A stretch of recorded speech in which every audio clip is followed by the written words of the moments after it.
Well, this is JC one more time, back from the near dead. My little bout with pneumonia. The only lucky thing about that is I had waited 78 years to have it. First time I ever had pneumonia, and it wasn't as bad as much of it is with some people. So I'm over it now, and I feel good. And as a matter of fact, I got back into the old writer saddle, and I wrote another chapter. I'm gonna read it to you now, and I'll see if I can get some feedback on it. Well, I don't know whether to say it's interesting or not. I'll leave that up to you. So anyhow, without further ado, I'll read it for you. Now, this is chapter 13 of my book that I entitled Todd. Chapter 13, Todd. After the service for Mr. Daniels, not much more was said about him for a while. Todd did as his dad asked. He busied himself with running the hardware store. It was more interesting than he would have thought, if he had ever thought about it, which he hadn't. But now he could see the potential for this business. Because this was a medium-sized to small town, the only other hardware outlet was part of the general store. There was little competition for hardware, and Todd quickly became acquainted with most of the townspeople, at least the ones who needed the hardware.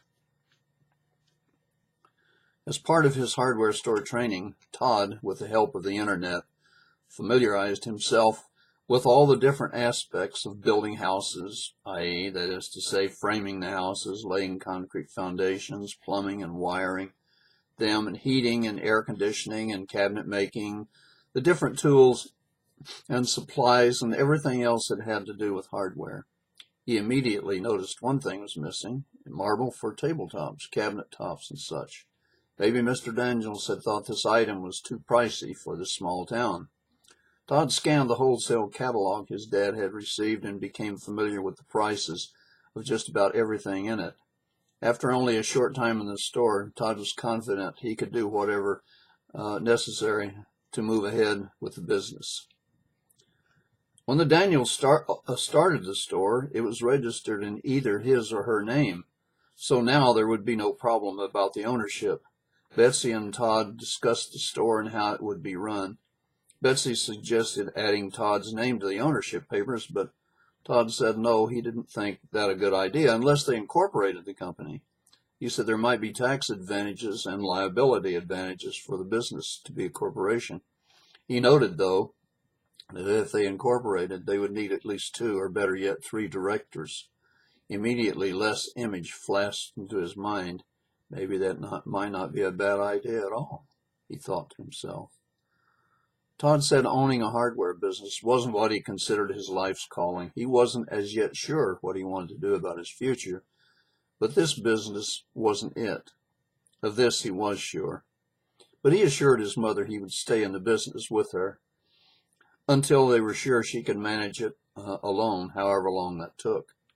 And the incorporation was definitely worth looking into. He and Betsy agreed he would be given power of attorney to the business, to the bank accounts, any medical situation which Betsy might incur, that is to say, accident, illness from any cause, or any medical expense that she might be necessary. And, added Todd, I'll definitely check into the corporation thing. Maybe Mr. Foley knows a good corporation attorney. Betsy suggested the house be put into his name so both would be shown as owners. Betsy jokingly suggested she could go be with Bobby at any time. And this way, if something did happen to her, the ownership of the house would be no problem. Then Betsy surprised Todd. She said, "You should call Leslie. She seemed very troubled at the service, and it's been 2 days. You really need to call her." Todd agreed. He went into his father's den. This was the first time anyone had been in here since Todd cleaned it out. He walked to the desk. He tried to block from his mind any image of what his father's actions might have been in here, but he decided he would just allow everything in and deal with it. To do otherwise would be kind of like denying his father. He sat in the big chair behind the desk and picked up the telephone and dialed Les's number. He listened to it ring 3 times, then heard a woman's voice say, "Hello, this is the Foley residence." He said, "This is Todd Daniels. May I speak to Leslie, please?" "One moment, please." Les' voice came on the line. "Oh, Todd, I'm so glad you called. I've been going crazy. Are you okay? Is your mother okay?" "Yes, little girl," said Todd. "We're fine. Mom's doing better than I expected she would."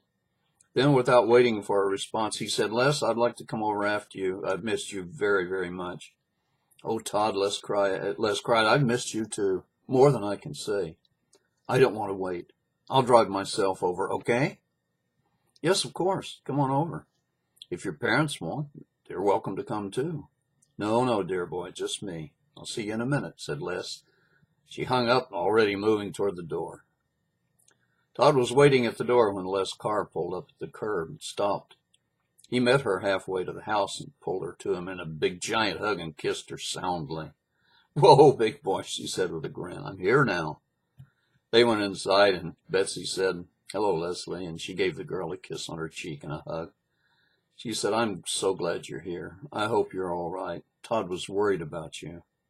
Todd grinned at this, recalling that his mother had been the one to mention Les. "Yes, I was," said Todd. "Yes, we were."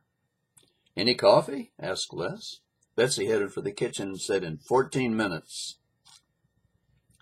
Les asked Todd, "You've been to the store?" Todd nodded and said, "I know it all completely by heart. Every shelf, bin, storage space, counters, the stock and all, everything." "I'm not surprised," said Les with a grin. "And you have been working too, selling and stuff?" "Yes," said Todd, "selling and stuff, mostly stuff." He shook his head slightly and with a wry grin said, "You sound so professional." Les chuckled aloud and said, "Yeah, selling and stuff. Guess I'm a natural." And they both laughed. "Les," Todd said, "I have something I'd like to discuss with you, a business matter." Les said airily, "Boy, you were really impressed with my business savvy, weren't you?"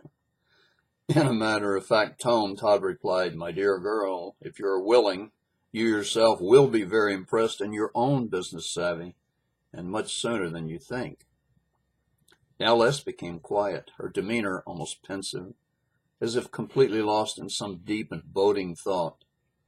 She looked at this boy she loved and wondered just how far they really had come, if he actually had already begun to include her completely in all of his life, even his professional life.